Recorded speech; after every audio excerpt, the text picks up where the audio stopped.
Olá, bom dia, no ar mais uma Opinião Minas. No programa de hoje vamos saber por que no verão sentimos menos fome em relação a outras épocas do ano e quais os alimentos mais adequados para serem consumidos no calor. E ainda os cuidados com os animais devido às altas temperaturas. Tem dúvidas, quer fazer uma pergunta, mandar um comentário ou alguma sugestão de tema? Então liga pra gente no 3269-9069. Se preferir, entre em contato pela internet. O e-mail do programa, você já sabe, é opinião@redeminas.mg.gov.br. E no Facebook é o /Opinião Minas. Participe! Você é do tipo de pessoa que perde a vontade de fazer uma refeição, como almoço ou jantar, durante o verão? Pois, segundo especialistas, isto tem explicação científica. Mas o que devemos evitar e o que é mais recomendável ingerir em dias muito quentes? Aqui no estúdio, a nutricionista Gláucia Ribner. Bom dia, Gláucia. Bom dia. Por que então que a gente sente menos fome no verão em relação às outras estações do ano? No inverno, o corpo tem que produzir mais energia para ter uma maior produção de calor e isolar daquela temperatura mais fria externamente. Então, o metabolismo ele está mais ativo do que no calor. No calor, ele trabalha de forma mais lenta por isso. Mas então, o próprio organismo é que pede esse alimento mais leve, né? Não é nem só a gente que tem essa vontade, não, assim, emocional. Na verdade, ele pede esse alimento mais leve e tende a fazer com que a gente ingira esses alimentos que tenham mais água, que a gente consiga se hidratar melhor, buscar mais por fruta, verdura, legumes, suco, né, temperaturas mais frias. Mas é saudável substituir, no caso, uma refeição como o almoço ou jantar por uma refeição mais leve como essa? É claro que é possível, porque a gente pode usar grupos de alimentos, né? Dentro daqueles grupos de alimentos, por exemplo, entre comer um arroz que está muito quente, se for o caso, eu trocar por um outro alimento semelhante, também fonte de carboidrato, por exemplo, uma baroa, uma batata doce, eu posso acrescentar isso a uma salada sem necessariamente ter que ingerir isso quente, ingerir frio e associar com esses alimentos mesmo, frutas, verduras, bastante folhas verdes que são importantes. Mas não sente, o organismo não vai sentir falta desse carboidrato, do arroz? Não, porque ele vai ser suprido dessa outra forma, né? O carboidrato é fácil a gente suprir com frutas e suprir também trocando esses alimentos. Então, pelo que você está dizendo, é mais fácil fazer dieta no inverno ou no verão? Não, o importante é a gente conseguir trabalhar dentro de cada estação do ano. Na verdade, o ideal tem que ser em qualquer época, né? Em qualquer época. Mas manter é uma muito alimentação difícil, saudável. né, Gláucia? Não, no inverno já é o contrário. Como a pessoa já tem uma certa dificuldade em consumir salada muito fria, nós já recomendamos ingerir a verdura refogada, os legumes mais refogados, quentinhos. Então, a pessoa ingere esses mesmos alimentos, mas dessa forma com uma temperatura que vai ajudar mais nesse metabolismo. Nessa época agora que a gente está, o metabolismo então fica mais lento? Não necessariamente mais lento, ele fica um pouco mais lento em relação ao inverno. Ah, ok. E a digestão dos alimentos, a absorção dos nutrientes, ela é diferente em dias mais quentes, em dias mais frios? Pelo fato da digestão acontecer de uma forma um pouco mais devagar, a gente tem que evitar esses alimentos que dão aquela sensação de peso. Cuidado com essas gorduras muito saturadas, alimentos muito gordurosos, né? Excesso de proteínas, excesso de carne. Então, ter um pouco mais de cuidado. E ajudar com esses alimentos que têm um maior teor de fibra, porque eles já dão uma certa saciedade, mas sem dar aquela sensação de empachamento. A gente está vendo alguns alimentos que são recomendáveis nessa época do ano. Água de coco, água, né? Sempre bem fresquinho, é isso? Isso. O suco tem que ser suco natural? De preferência, natural ou aquelas polpas congeladas. Eu sempre costumo dizer o seguinte, entre usar um industrializado ou um natural que tenha que esperar um pouquinho, se for o caso, ainda é melhor usar o natural. Peraí, vai de novo. Né? Por exemplo, faço um suco de manhã, vou sair para o trabalho, quero levar um suco natural para tomar, que eu não vou usar exatamente naquele momento, eu vou tomar ele um pouco mais tarde. Ainda é melhor levar um suco natural do que usar um industrializado. Porque o industrializado, ou ele vai vir com uma grande quantidade de açúcar ou de adoçante. A própria caixinha, né, ela tem um material por dentro, o revestimento interno dela, aquele plástico, ele libera o bisfenol A, que é a gente chama de disruptor endócrino. O que ele faz? Ele desorganiza o funcionamento das glândulas, ele altera a produção hormonal. Então, quanto menos contato o alimento tiver com esse tipo de embalagem e outras embalagens plásticas, melhor. Então, uma boa dica para o calor é levar um suco natural ou polpa, daquelas polpas congeladas, de preferência em vasilhame de aço inox ou de vidro. Ou de vidro. Plástico não? Plástico não, porque o plástico ele libera o bisfenol. Ácido inox ou vidro. Isso. E no caso desse suco natural que a gente está falando, a polpa congelada, ela não perde nutriente por ser congelada? Ela tem uma certa perda, sim, principalmente de vitaminas. Mas se a gente pensar que um suco numa caixinha, por exemplo, ele já está ali há muito mais tempo do que esse suco congelado na polpa, a perda nutricional seria maior ainda. Então vamos ver aqui como se fosse uma escala de preferências. Primeiro o suco natural ingerido na hora que ele é feito. Depois o suco natural feito para ser tomado um pouquinho depois, quando você sai de casa e leva para o trabalho, por exemplo. Isso.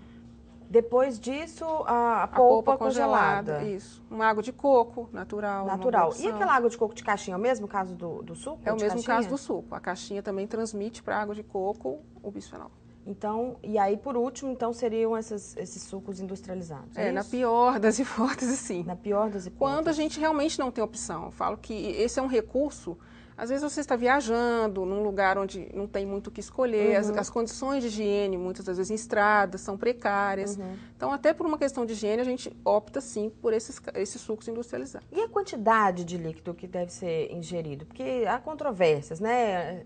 Tem gente que fala que depende do peso da pessoa, da altura, tem gente que depende do gasto calórico dela por dia. Qual que é a média que a gente pode dizer? Depende muito de cada caso. A gente faz uma conta aí, a grosso modo, 30 ml por quilo de peso. 30 ml por quilo de peso. Mas isso vai depender também, se é uma pessoa que trabalha no sol, se é uma pessoa que trabalha num lugar mais fechado, se é uma pessoa que pratica muito exercício físico, ela vai transpirar mais. Então, essas questões individuais, elas também precisam ser observadas. Uma média por dia aí vai dar o quê? O pessoal considera essa média de uns 2 litros. Para algumas pessoas um pouco mais e para outras um pouco menos. O excesso também pode fazer mal para o organismo? Pode. O excesso de líquido? Pode. O importante é a gente ter um controle. Por que pode fazer mal? Qual que seria o efeito no organismo? Porque chega uma hora que a pessoa começa também a urinar demais e com isso ela perde minerais pela urina. Então ela desidrata. Então, assim, é importante hidratar, mas também não pode exagerar nessa quantidade de água.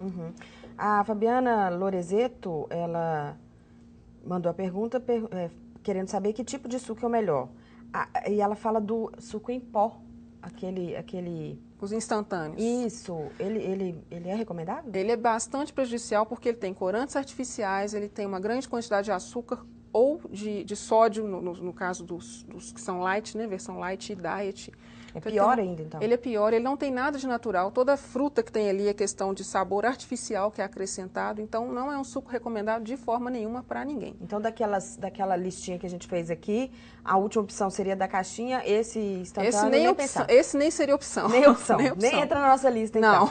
Não. O Lucas Pereira, ele quer saber quais são os alimentos mais recomendáveis durante o verão para a prática de exercícios. Para a prática de exercícios é usar alimentos que têm uma digestão um pouco mais fácil, porque fazer exercício com aquela sensação de que a barriga está muito cheia realmente não ajuda. Então, são carboidratos, sucos são opções boas, pães com geleia, uma opção boa, às vezes para usar antes do exercício, e depois do exercício sempre uma opção que envolva um carboidrato e uma proteína. Pode ser uma fruta com um cereal integral, né? Tem algumas pessoas que fazem uso de suplemento, mas isso precisa ser avaliado a cada caso, não tem como a gente especificar de fato. Então, olhar também que tipo de exercício, por quanto tempo, qual horário que esse exercício está sendo feito, para em cima disso a gente traçar um plano alimentar. A alimentação das mulheres e dos homens é diferente em relação à prática de exercícios? Não, em relação à prática de exercício não. Vai depender um pouco da questão, que tipo de exercício. Agora, pode ter, em alguns casos, a questão, quando envolve a questão hormonal, aí sim. E cerveja hidrata? Tem muita gente que aproveita, né, o calorão, tomar uma loura gelada, como se diz. Na verdade, não hidrata, não só a cerveja, mas como as outras bebidas alcoólicas, porque o álcool ele desidrata. Né? Ele desidrata? Ele desidrata, ele faz a pessoa urinar muito, com isso ela perde minerais e ela se desidrata. Então, é importante, quem for consumir algum tipo de álcool, ter uma moderação e hidratar também paralelamente. É aquela velha história de tomar um copo de cerveja e tomar uma água de coco, um suco. E moderar, né? Isso. O mais sensato possível. Com certeza. Né? Picolé de fruta pode? Ajuda? A refrescar só, né? Tem a questão do açúcar. Mas se isso for como uma sobremesa, vez ou outra, não fizer parte dessa rotina aí, né? De todos os dias chupar um picolé, não tem problema. mas evitar esses que sejam muito cremosos, mais gordurosos, e porque esses até nem dão uma sensação de refrescância. E aqueles de fruta, só de fruta? O de fruta ajuda, na verdade é um suco congelado com açúcar, né? Então, é tentar aqueles que não tenham muito açúcar também. A gente tem versões aí que tem um pouco menos, é atentar para isso. Comer só salada, frutas e legumes. Tá faltando aí um carboidrato, uma proteína, né? Falta uma proteína. Na salada a gente consegue colocar carboidrato. Se a gente coloca uma batata, coloca uma cenoura, coloca uma moranga, né? São carboidratos que a gente acrescenta essa salada. Em alguns casos até um pouquinho de macarrão. Então, dá para fazer de uma forma que fique um prato bem nutritivo, sem necessariamente ter que comer nada quente. O Glaucia, sorvete, tem algum tipo que é mais saudável, vamos dizer assim? Aquelas versões sorbet são mais saudáveis porque elas vão ter menos gordura. Né? Ele são é feito à base mais de iogurte? São à base de fruta, mais à base de fruta. Então, são melhores por não ter tanta gordura igual a gente vê nos sorvetes mais cremosos. Mas eles são muito calóricos também. Muito pela questão do açúcar. Mas a gente consegue fazer sorvete até mesmo em casa, né? Banana congelada, a gente bate no processador, dá aquela liga, e a partir dessa base a gente acrescenta alguma coisa, um pouco de cacau em pó, um pouquinho de castanha. Então, sem necessariamente ter que colocar um açúcar nesse sorvete. É uma boa dica para a criançada que está de férias em casa, né? Para as mães fazerem para os filhos. Fácil preparo, baixo custo e uma delícia. Geladinho, refresca. Isso. Chá gelado é bom? Chá gelado é uma boa opção também. Tem algum tipo de chá que é mais recomendável ou não? Nessa época, muita gente procura chá que ajuda a desinchar, porque percebe que o calor também causa um certo inchaço. Então, chá de hibiscos, de cavalinha, chá verde, eles ajudam a desinchar. Agora, o importante é moderar a quantidade também, porque todas as ervas, quanto mais a gente usa, chega uma hora que ela perde um pouco o efeito, o organismo já não responde. Não consegue absorver tudo, né? Isso, já não dá mais aquela resposta que se espera. Então, não adianta fazer aquela jarra enorme e tomar todos os dias. Tem que fracionar, encaixar isso dentro da alimentação, encaixar isso no dia, sem ter que colocar mesmo aquela jarra e ficar tomando aquilo o dia inteiro, porque a pessoa vai enjoar mais rápido e chega uma hora que ela não vai ter resposta. E chamate? O chamate ele tem uma boa para ajudar na redução de peso, diminuição do colesterol, né? E ele deixa a pessoa também um pouco mais ativa, mais ligada, vamos dizer assim, por ter um pouco de cafeína. Então, é uma opção legal para tomar no calor, e a gente pode bater ele com fruta também para mudar um pouquinho o sabor e criar uma versão diferente. Uma variedade maior, né? Isso. Tá ótimo. A água saborizada também é uma coisa legal. A gente pega a água e coloca uma rodelinha de fruta, ou um pedacinho, aquela fruta ou aquela... ou folha também, uma folhinha de hortelã, vai soltando aquele sabor.